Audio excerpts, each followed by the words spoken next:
You could be tricked into eating certain foods, not knowing what they really include. The new issue of Reader's Digest interviews dozens of experts. Its cover story is titled 50 Secrets Food Manufacturers Won't Tell You. And only on CBS This Morning, editor-in-chief Liz Vaccariello is here with some of the big surprises. Liz, good morning. Good morning. I really enjoyed reading through this, all of the different surprises. Excuse me, I have the hiccups, can you tell? One of the things you revealed is how some companies hide sugar. Yeah, that's right. Particularly if they'll use different names for sugar. If a product contains a lot of it, they might put evaporated cane juice, dextrose, high fructose corn syrup, agave nectar.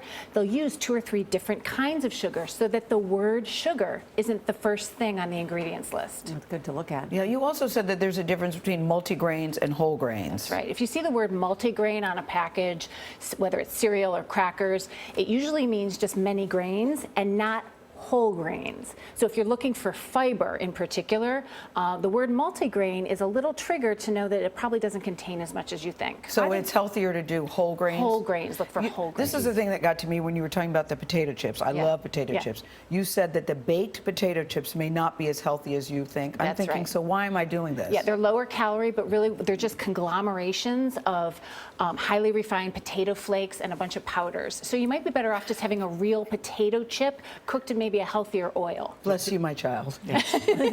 Life-changing for me. Have that potato chip. Have that real ice cream. Have that real Also, cheese. labeling is really interesting when you look at the difference between green labels and red labels. Yes, just the use of the color green. Behavioral labs have found that consumers think that the product is healthier. So manufacturers told Reader's Digest that they know this and they'll use green on something that might not be as healthy. So you need to be looking on the label, looking at ingredients, educating yourself, rather than maybe falling victim to some of the tricks. So what's the confusion about nitrates?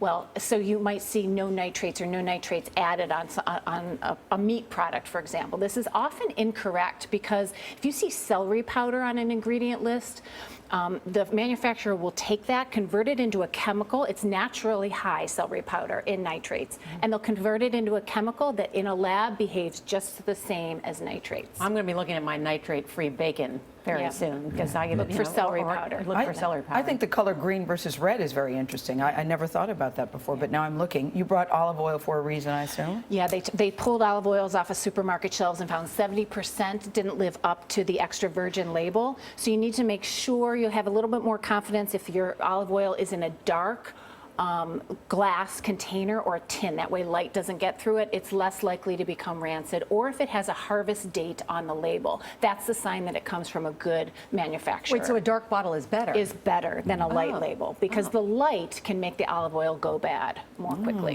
And what's the harvest label about? Many of the best olive oil manufacturers have a harvest date on the front of the olive oil label. So that can give you a little, even more confidence that it's from a good manufacturer and that it's more recent and it hasn't been sitting on that shelf for a few years going rancid. So why do manufacturers do this? Well, you know, everybody's trying to get the most bang for their money. They're trying to appeal to consumers. Often they have the best intentions. They're trying to sell healthier products. Consumers have clamored for lower calorie products. And so they're trying to bring the consumer to a healthier product by either making it green, for example, or in the case of 100-calorie packs, this is something food manufacturers have done that has worked. 100-calorie packs, I think to myself, oh, I'm not going to buy one. I'm just going to eat 4 of them, and it's going to be 400 calories. Yes. But they actually did a study and found that people eat 25% less food if it's in a 100-calorie pack. And you want to eat healthy, so what's your bottom line here, Liz? To educate yourself on the things that make the most, that are most important to you or that your family eats the most of. You can't educate yourself on everything, but if you care about sugar, or you care about whole grains or fiber, make sure you're aware of the words to look for on the labels. All right, Thanks, Liz. thank you, Liz Vaccariello. Really good information. You can see all the findings in the June issue of Reader's Digest.